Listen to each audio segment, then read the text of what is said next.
All right, David Brock's back. SHUKC Sports Pass. We are joined by the head coach of the Basehor-Linwood Bobcats, 15-0 on the season, Coach Mike McBride. How you doing, Coach? I'm good. How you guys doing? Real good. So talk a little bit about this season so far. I mean, you were very optimistic coming into it, confident about, the athleticism you have on this team. But talk about where you are so far and still being undefeated this far in the season. Well, it's been a challenge. I mean, we just talked about that a few minutes ago. It's you got this much talent, making sure the kids understand that we have to play as a team. There shouldn't be any, true heroes out there. We gotta figure out how to blend. They're all really good players on AAU teams, and they've grown up in little leagues and so on and so forth, and kind of been the man on their teams. So getting that to blend together has been tough, but they're really starting to buy into it. They're starting to have fun off the court and on the court, and hopefully the chemistry gets where we need to be to make a good run at the end. So you last year you lost a lot of you say firepower. I mean, you lost Chase Younger, leadership quality, and J.P. Downing at point guard, and then Zach McNabb. Three of the leaders from last year. Talk a little bit about the leadership on this team and who's developed and stepped up for you. Well, obviously, Pat Muldoon is our leader. He gets a little grouchy at times, but he's been doing a whole lot better with that. Kids listen to him. I mean, he knows basketball. They understand he knows basketball. So he's our verbal leader. He gets people where they need to be all the time. I don't know who all goes to the games, but if the crowd's quiet enough, you can hear him literally talking. I don't even know how he does it because he's sweating like crazy. He can't have a whole lot of air sometimes, but that kid just talks. And Jerron's becoming a great floor leader at the point.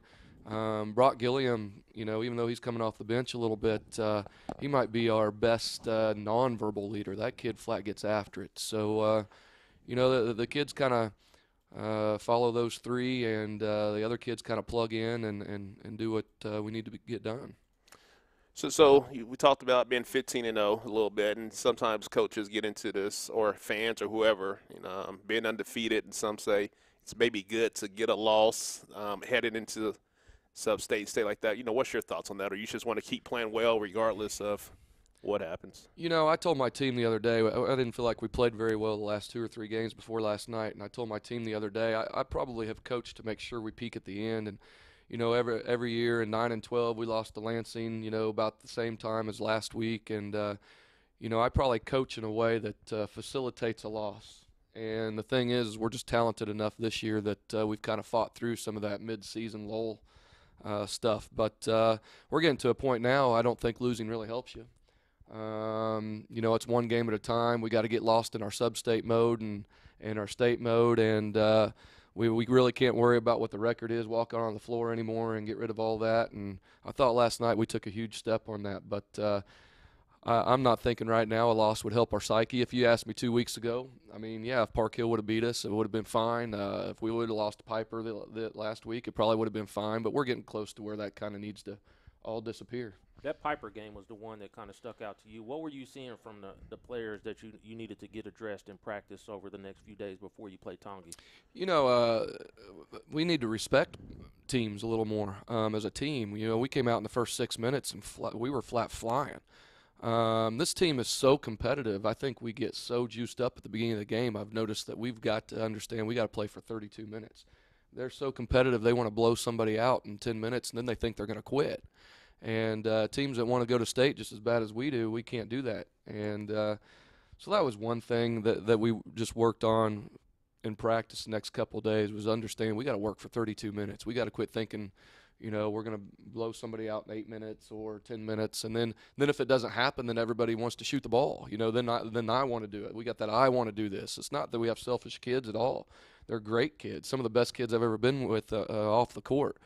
But they've definitely got to figure out how to continue to play Bobcat basketball and kind of filter out their energy throughout 32 minutes rather than, when we came out of that timeout with 6.5 minutes, I looked at coach and said, we're dead. And so that we got to filter our energy a little better throughout a game. So Basehor is one of those programs that we're starting to look at as one of those that is built in solid tradition. Where you're one of those programs that don't rebuild, you basically reload. So talk about the development of some of those guys like your Gorman and Flagger and Gillian, and I guess some of the process that goes into their development over the past couple years? You know, I was just talking earlier to you about we really do try to run the program K through 12. I mean, I don't like seeing kids' looks in their eyes when they lose.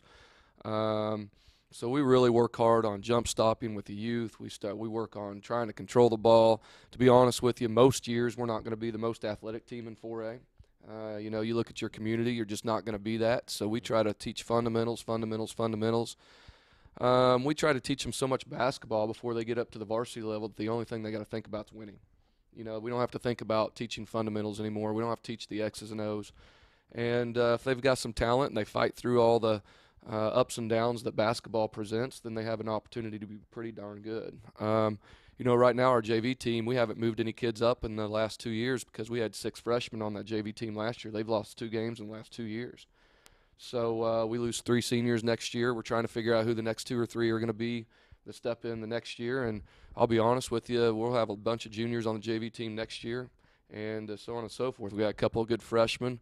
Our 8th grade class has 6 really good players. Our 7th grade class has been playing Bobcat basketball now for the last 4 years. 6th grade has 2 of my ex-players that have been coaching them for the last 2 years.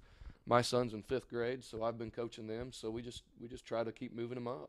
So if you need an extra hustle on the side, you might even be able to do some type of instructional video on the jump stop, the lost art of basketball, and you might be able to peddle that a little bit around the community. I say that all the time. Jump stops, I can't believe people don't teach that more. But we run set plays and do all that stuff and try to win basketball games in 3rd grade rather than teaching our kids how to get under control and look up the floor and look for the first easy pass and do those types of things. And we get too worried about taking a 3rd grader who's exceptionally good with the ball and can shoot and, you know, getting them 30 shots a game rather than trying to develop everybody in the class. I think the jump stop's been replaced by the Euro step.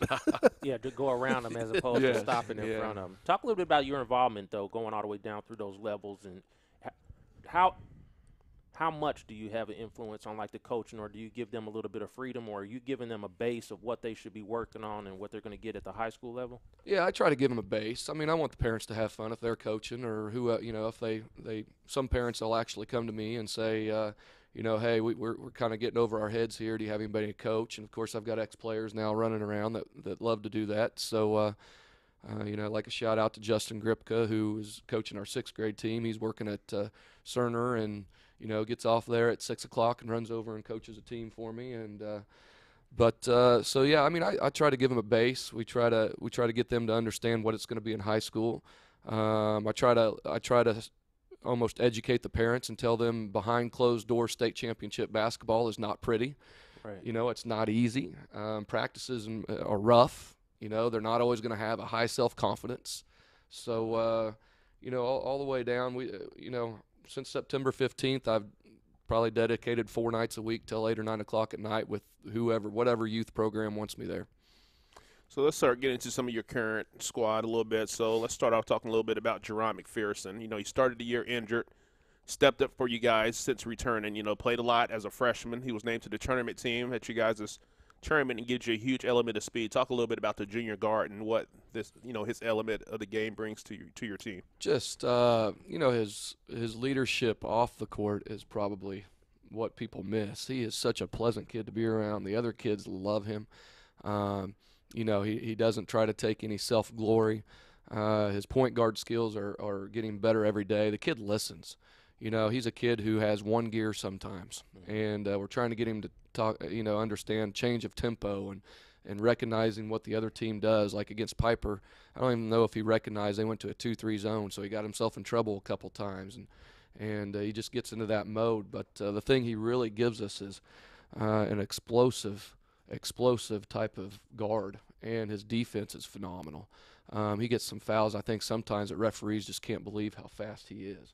And, you know, it's fun watching him in games when finally he sees somebody scoring. He goes, Coach, I got him. So on the floor, that's probably what he gives us more than anything right now is his defensive shutdown ability. When he wants it, you're not going to score anymore. I couldn't get a picture of the kid. Is he fastest player you probably coached? Or he's got the scary thing is yeah, but you know what? Behind closed doors and actually Jerron's Mom and I were talking about it the other day. Brock Gilliam's actually faster. Really? Yep. Very nice.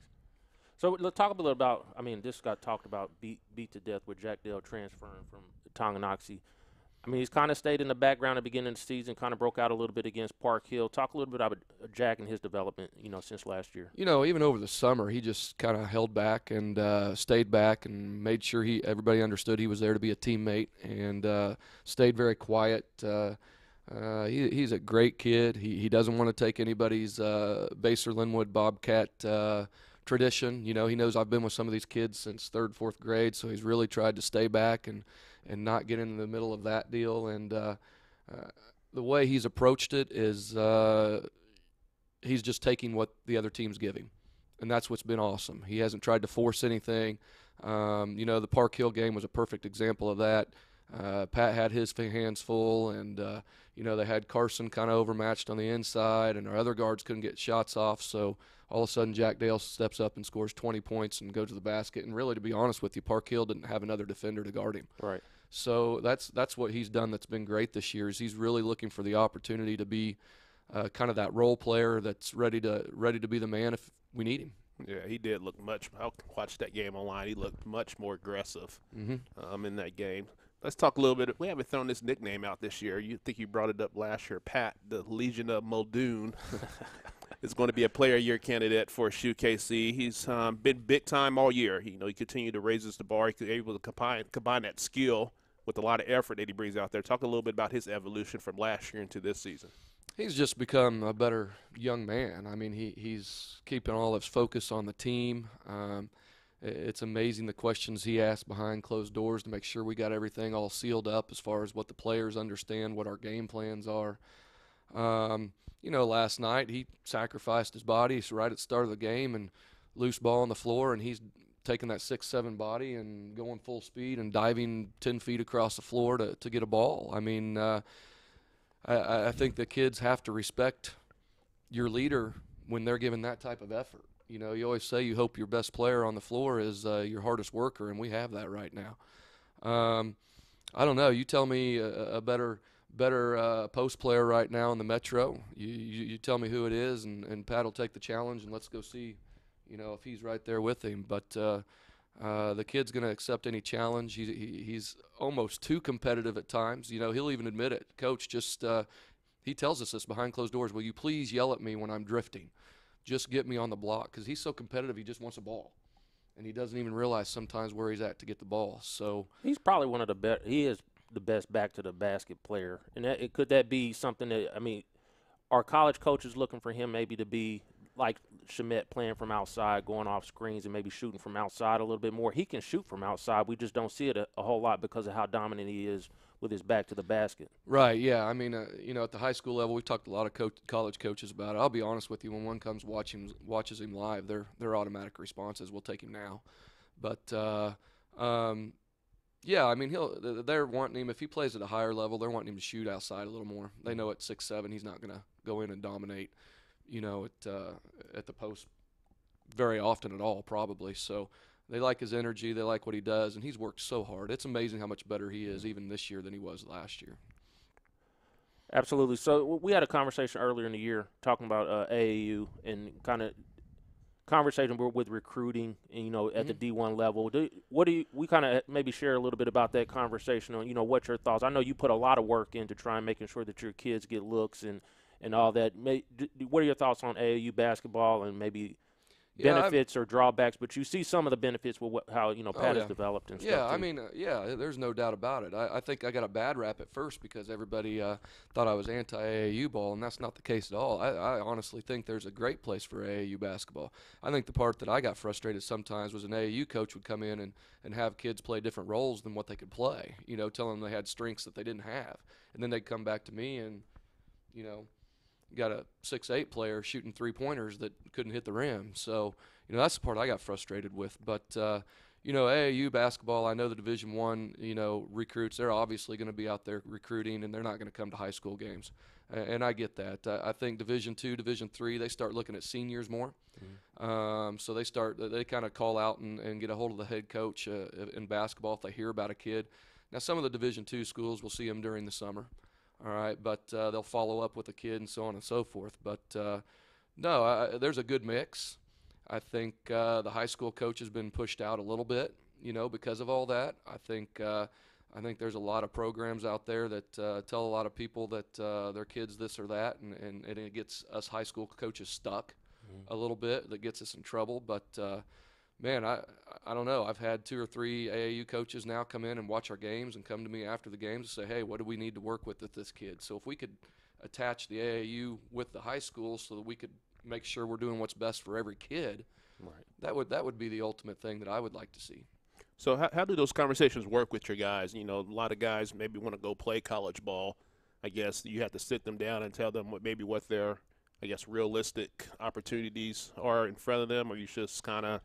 Yeah, I mean, you don't want to shoot a kid's dream down. There's no doubt about that. So I'll shoot it. Yeah, I get that all the time. I have conversations with the kids when I'm making highlights or if I'm doing, especially for football, and they're like, everybody wants to, where do you want to go to school? I want to go to Texas. Well, I was like, you got to have that conversation. If Texas hadn't been talking to you since your freshman, sophomore year, or you haven't shown that type of potential out there, that's not realistic. So you get all the way down, and then the next thing you know, they're ending up at a JUCO. It's tough.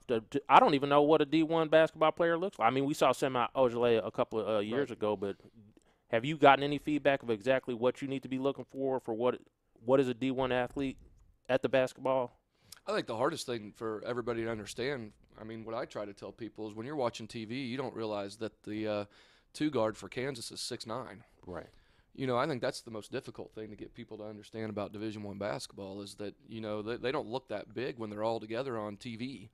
If you watch Benny Parker in a game in Nebraska, he looks like a near midget out there running. But he's been able to do it, but that's very rare, like you said, that height factor. And if you're going to be that size, you better be lightning fast, not just kind of fast. Right. So, no, I mean, I'm realistic with that.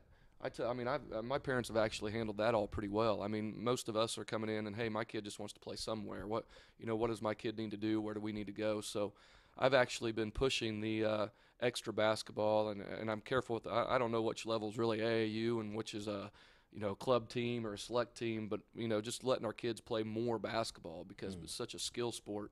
So, yeah, I mean, 14 out of our top 19 are playing in other programs.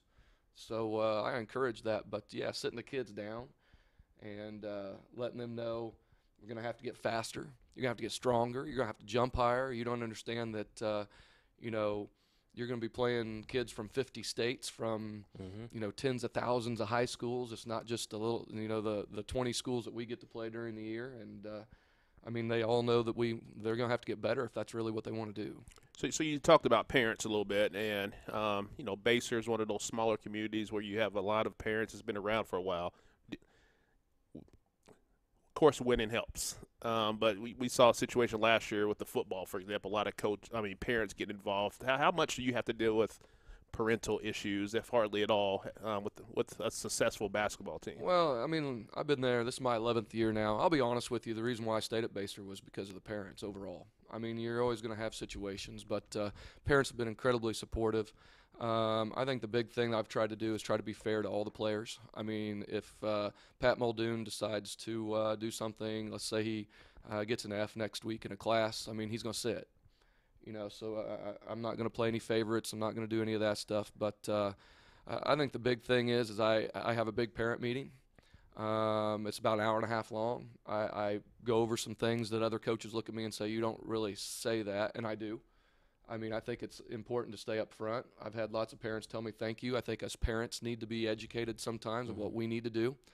So I put it all out there in front of them, and then they have to decide if they want to, come and talk to me. But to be honest with you, they know I'm going to be up front. They know I'm going to tell them exactly what it's going to be, and the parents have overall appreciated and respected that. So haven't had a lot of issues, but and have a lot of support. There's always frustration. It's basketball. You can only play 5 kids at a time.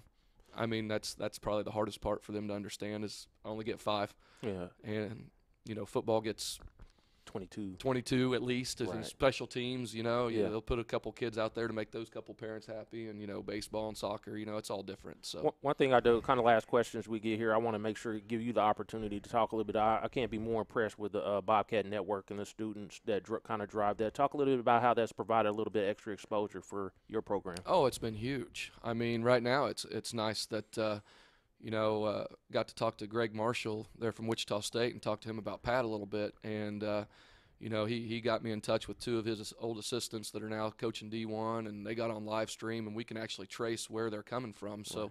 we actually had 4 D1 coaches watching that game because of that one connection and on live stream. So it's helping our kids tremendously, and gosh, if you could get all kinds of schools to do that, then there's no doubt you're going to get more exposure for your kids. I think it's a lot to do with the kids doing. I know Casey. We kind of met with him Yeah. a couple of times too. They put in a lot of hours in order to make that happen. So kudos to them. Yes. So Only last thing, Coach, we got to get you to step your Twitter game up, man. I'm careful with that social media now.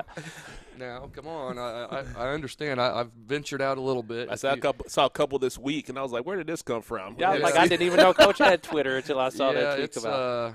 It's something that people don't realize this. I think sometimes they take it as arrogance, but I'm actually incredibly shy. So, No way. for me to step out there in that social media world has been a little rough, but I understand the importance of it. I'll ghost tweet for you. Will you?